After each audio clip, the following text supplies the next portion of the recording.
សួស្តីអ្នកទាំងអស់គ្នាវិលមកជួបខ្ញុំសាជាថ្មីម្ដងទៀតនៅពាក្យបច្ចេកទេសដែលយើងប្រើប្រាស់ក្នុងវិស័យសំណង់ជាភាសាចិន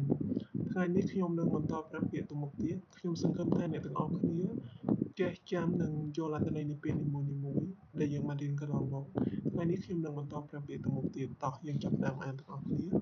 ពាក្យទី1នោះយើងអានថា what ជាភាសាអង់គ្លេសបានន័យថាផែនថតឬក៏យើងបកជាភាសាខ្មែរគឺជាងលាបថ្នាំពាក្យទី2នោះគឺយើងអានថាសៀវលីកុ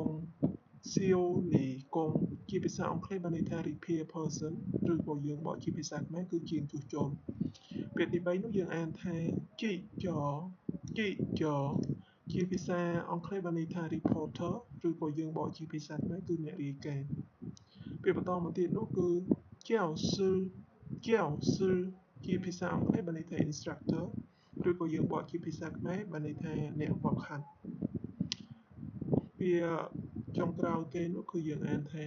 ហាន់កុងជាភាសាអង់គ្លេសបានន័យថា welder ឬក៏យើងបកជាភាសាខ្មែរគឺបានន័យថាជាងផ្សេងហ្នឹងហើយវីដេអូរបស់ខ្ញុំមានតែប៉ុណ្្នឹងឯងថ្ងៃនេះខ្ញុំសង្ឃឹមថាអ្នកទាំងអស់គ្នាយកទៅវិញរៀនអានរៀនសរសេរនិងស្វែងយល់នៃអត្ថន័យនៃពាក្យនីមួយៗអរគុណច្រើនសម្រាប់តាមដានវីដេអូរបស់ខ្ញុំកន្លងមក